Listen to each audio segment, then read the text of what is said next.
Naputukan sa daliri, natanggalan ng kuko at nalapnos. Ilan lang yan. Sa sinapit ng ilang kabataan dahil sa paputok. Kulang 1 linggo bago ang salubong 2026. Nakatutok si Sandra Aguinaldo.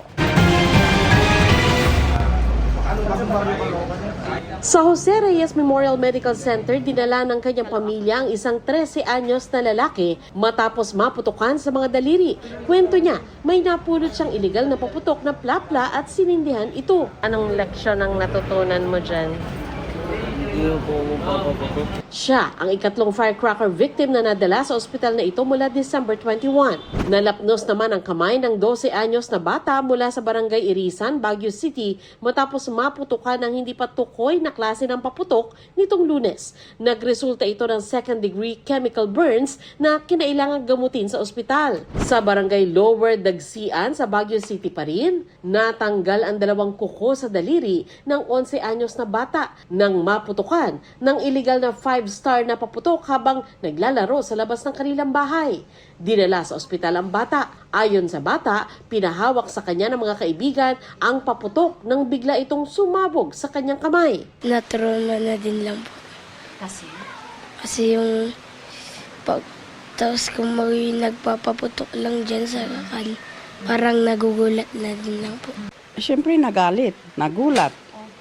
Na sana kung sino man ang nagbibinta ng paputok, wag naman sana kasi kawawa yung mga bata. Kasi kami naman alam namin na wala kaming binibiling paputok.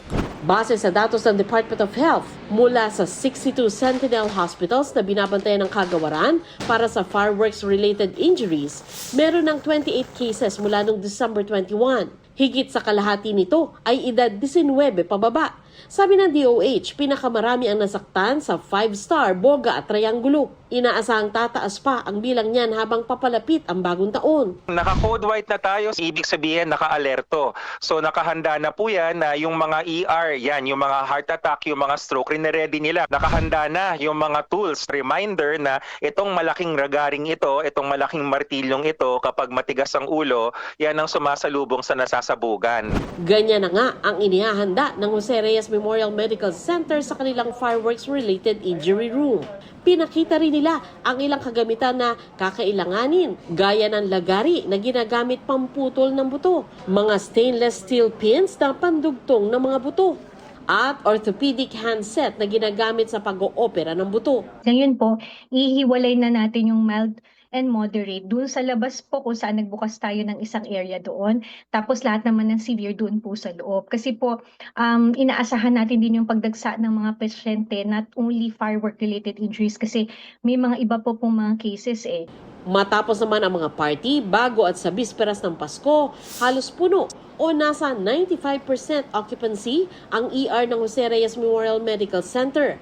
Ayon sa ospital, mula December 21, 35 na pasyenteng nasaktan sa road accident ang nagamot nila. Meron ding 19 cases ng stroke at mga pasyente ring ginamot sa ng pananaksak. Hinahinay lang po tayo sa pagkain, make sure to eat moderately po. December 24 as of 5 a.m. at saka 11 p.m. po, we have 2 cases of stab wound. So siguro bawasan po yung masyadong pag-inom or yung init ng ulo. Para sa GMA Integrated News, Sandra Aguinaldo, nakatutok 24 oras.